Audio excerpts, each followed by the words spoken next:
जनाब संभल के रुकने साबिका रुकने पार्लिमान जनाब शफीकुर रहमान बर्ख को भी उनको खिराज अकीदत पेश करता हूँ कि हज़रत बड़े बेलौस खिदमत गुजार थे, बेबाक MP थे बर्ख साहब। मेरी अल्लाह से दुआ है कि अल्लाह सुब्हानहू तआला उनकी मग़फ़रत फरमाए। शफीकुर रहमान बर्ख साहब रहमतुल्लाह अलैह सालार मिल्लत के साथी थे और मैंने उनको कई मरतबा पार्लियामेंट में देखा कि बेबाक तरीक़े से मिल्लत मज़लूमा की तर्जुमानी करते थे। और हमने एक मरतबा उनके पोते को भी टिकट दिया था असम्बली के इलेक्शन में, तो बर्ख साहब के साथ कई जलसों को मुझे मुखातिब करने का मौका मिला। यकीनन बर्ख साहब की कमी ना सिर्फ संभल की आवाम को महसूस होगी बल्कि हर उस शख्स को महसूस होगी जो पार्लियामेंट में अपनी बेबाक आवाज़ को सुनता था। मेरी अल्लाह से दुआ है कि अल्लाह शफीकुर रहमान बर्ख साहब की मग़फ़रत फरमाए, उनके अफराद ख़ानदान को अल्लाह सब्र जमील अता करे। अब इलेक्शन आएगा, अब शुरू हो गया। नहीं वहाँ न लड़ो ना आप असद भाई, वहाँ मत जाइए आप, वहाँ मत लड़िए आप, वहाँ मत लड़िए आप। तो क्या करना, मैं क्या करूं? मैं तुम कर रहे ना सियासत 60-70 साल से, क्या हासिल किए बोलो? तुम जिस पार्टी का सपोर्ट किए उसने क्या किया बताओ मेरे को। असदुद्दीन ओवैसी के जाने से ऐसा होता। हिमाचल प्रदेश क्या मैं उड़ के गया था? हिमाचल प्रदेश में कांग्रेस और बीजेपी में 12 MLA का फर्क था। गैर अब किसको बोलेंगे वहां पर? उत्तर प्रदेश में समाजवादी पार्टी के 6 MLA कूद गए बीजेपी में। क्यों कूदे? क्योंकि बीजेपी ने एक आलाजात अपर कास्ट के हिंदू को टिकट दिया राज्यसभा का, तो सब बोले ठाकुर है, पंडित है, चले जाएंगे। और हम लड़ रहे हैं तमाम के लिए। मैं फिरका परस, वो करेंगे कुछ नहीं, तो कौन बोलेगा उनको बी टीम? महाराष्ट्र में उलट पलट हो गई। ये नांदेड़ के अशोक राव बीजेपी में चले गए, सन्नाटा है, मुंह पे कोई आवाज नहीं आती। अब हल्लू शुरू हो गया खामोशी से। असद साहब क्या होने वाला है 24 में? मैं उन लोगों से कह रहा हूं, अल्लाह आपको दिमाग दिया, आप देख नहीं रहे क्या होगा? आपको नजर नहीं आ रहा नविश्ते दीवार? क्यों बेवकूफ बनते हो? क्यों अपने आंखों पर पर्दा डालकर बैठे हो? होश के नाखून लो, देखो तुम्हारी बर्बादी के मंसूबे बनाए जा रहे हैं। तुम्हें सफ़े हस्ती से मिटाने की कोशिशें की जाएंगी, तुम्हारी शनाख्त को छीन लिया जाएगा, तुम्हारे बरसों का इत्तेहाद को तारा तारा कर दिया जाएगा, तुमको मजहब से दूर कर दिया जाएगा। तुमको नहीं नजर आ रहा ये? तो क्या नजर आ रहा है तुमको बताओ? अरे कभी अपने आप को तो मजबूत करो, कभी अपने आप को तो वोट डालो। यही तो मैं कह रहा हूं, अपने आप को वोट डालो। अख्तर अली मान अगर किशनगंज से MP बनेगा तो किसका फायदा होगा?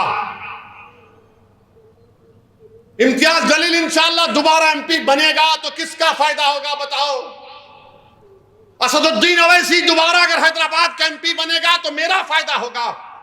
नहीं, ये गरीबों का फायदा होगा। तुम्हारे इत्तेहाद की कामयाबी होगी, तुम्हारे सियासी शऊर की कामयाबी होगी। तुम एक ताकतवर जवाब दोगे वोट के जरिए इन जालिम ताकतों को जो तुम हमारी शनाख्त को मिटाना चाहते हैं।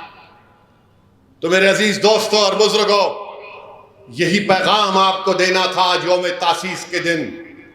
अपनी जमात को मजबूत रखिए और सिर्फ 50 दिन चाह रहा हूं मैं तमाम अराकीन से, मैं 50 दिन चाह रहा हूं हमारी माँ और बहनों से, आपको निकल कर वोट डालना पड़ेगा।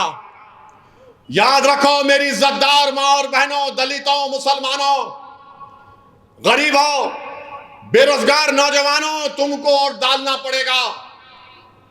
मस्जिदें तुमसे पुकार पुकार कर कहेंगी तुम वोट डालकर कामयाब करो मजलिस को, क्योंकि यही लोग मस्जिद को आबाद रखने की बात करते हैं, जो बुलडोजर के खिलाफ आवाज उठा रहे हैं, जिनके घर बर्बाद कर दिए गए। उस मिस्मार घर में रहने वाली खवातीन और बच्चे पुकार पुकार कर कह रहे हैं कि हम नंगे सर आसमान की जिंदगी गुजारने पर मजबूर हो गए। मंजलिस को मत छोड़ो, मंजलिस को कामयाब करो। जिनको झूठे इल्जामात के तहत एनकाउंटर किया गया, उन मरूमीन के खानदान के लोग दुआ कर रहे हैं कि परवरदिगार कोई तो है जो हमारी दाद फरियाद करता है। ये बच्चे, ये नौजवान मुस्तकबिल तुमको कह रहा हूं, आओ मजलिस इत्तेहादुल मुस्लिमीन को और मजबूत करो। मुखालिफीन मजलिस से भी कह रहा हूं, छोड़ो, तुमको मैं पसंद नहीं ना तो मुझे खत्म कर दो, मगर कोई तो मुतबादिल बताओ जो तुम्हारे इत्तेहाद के दुश्मन को खत्म करना चाहते। मेरे अजीज दोस्तों और बुजुर्गों, आने वाले पार्लियामेंट इलेक्शन हमारे लिए अहम है। मजलिस इत्तेहादुल मुस्लिमीन को कामयाब करिए। सरजमीन हैदराबाद पर हमने कोई गड़बड़ फसाद होने नहीं दिया, अमन को बरकरार रखा, बावजूद इसके कि हमेशा गालियां दी जाती, हमको गंदगी बयान करते हैं, मगर हमने अमन को मजबूत किया, अमन को मजबूत रखेंगे, यकीनन बीजेपी को हराएंगे। मगर जहां पर मंजलिस लड़ेगी वहां पर मंजलिस को कामयाब करना पड़ेगा आपको। हम बीजेपी का कभी साथ दिए ना कभी देंगे इंशाअल्लाह ताला। तुम साथ दे रहे हो, तुम बीजेपी को मौका दे रहे हो, तुम्हारी पार्टी के लोग कूद कूद कर बीजेपी के गोद में जाकर बैठ रहे हो। हम नहीं जा रहे हैं। सेकुलरिज्म का नाम लेकर तुमने हमारे वोट को हासिल किया, तुमने बिहार को बीजेपी के गोद में डाल दिया, तुमने महाराष्ट्र को मोदी के झोली में डाल दिया, तुमने हिमाचल को अब बीजेपी के झोली में डाल रहे हो। हमारी वजह से मोदी वजीर आजम नहीं बन रहा, तुम सेकुलर नाम निहाद सेकुलर पार्टियों की नाहली की वजह से मोदी वजीर आजम बन रहा। तुम मोदी को रोकना तुम्हारा काम है, हम तो खड़े हुए हैं। 2019 का CSDS का डेटा उठाकर देख लो, जात बरादरियों ने कितने वोट मोदी को दिए, मुसलमानों ने कितने दिए। मेरे अजीज दोस्तों और बुजुर्गों, मेरे मजलिस के रुफ़क़ा, मेरी आपसे गुजारिश है कि आपको और हमको मिलकर काम करना है। ये हैदराबाद की सीट ये सिर्फ मजलिस की नहीं है, ये भारत के गरीब और मजलूमों की एक आवाज है। ये हैदराबाद की सीट सिर्फ मजलिस की नहीं है, ये उन गरीबों और मजलूमों की एक पहचान है।